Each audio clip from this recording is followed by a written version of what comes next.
The eighth unwritten rule of work is to not be perceived as too aggressive, and this was disproportionately with my Black respondents. I'm Dr. Anna Kalschmidt. I'm an industrial organizational psychologist, and I research the unwritten rules of work for people from low-income backgrounds, but I also look at how it overlaps and differs with other identities.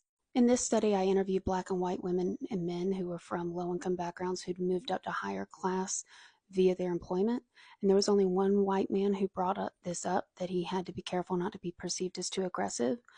20% of the white women brought it up, but 71% of the Black women and 70% of the Black men brought it up. Again, disclaimers that we don't usually put percentages of qualitative work. That's just to give you a sense of how different it was.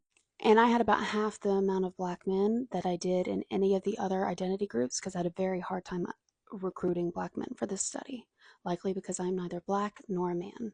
The last unwritten rule that I talked about in unwritten rule number 7 was that they had to learn to be more assertive at work. And Black women were the biggest group in that code. They were almost 60%, while the other groups were about a third. So this tells me that Black women were navigating having to be assertive enough, learning to be more assertive, but not too much because they were perceived as more aggressive. And this is very consistent with a lot of other research on that there's a stereotype that Black people, in particular Black women, are very aggressive. Ironically, over the past week and a half, we've been talking on here about studies on who is allowed to show anger at work. And I wish I could tell you I was that good of a content planner to plan this the week and a half before I announced this unwritten rule, but I'm not. It just was coincidence. We've been talking about how people in higher status are allowed to show anger, and then I showed research on that, and then people are like, yeah, but there's a gender difference. Men are allowed to show anger. Yes, but not Black men.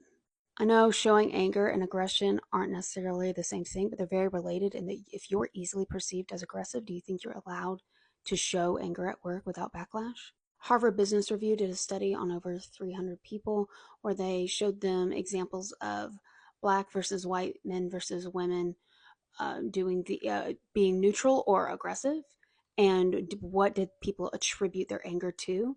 And people attributed Black women's anger to an internal characteristic instead of an external one. So for other respondents, people were more likely to blame an issue or an external problem, but for Black women, people blamed an internal, like this is just their personality. The respondents also rated these Black women with poor perceptions of performance and less leadership ability, like perceptions of leadership ability. So these stereotypes that we have in our mind, they do impact real work outcomes, and that's not anything new. We know that from studies across decades. I looked for a specific study on Black men and aggression, and I didn't find anything. I just found a lot on how Black men are hyper-sexualized at work. So I'm really interested to see what my future studies bring about this.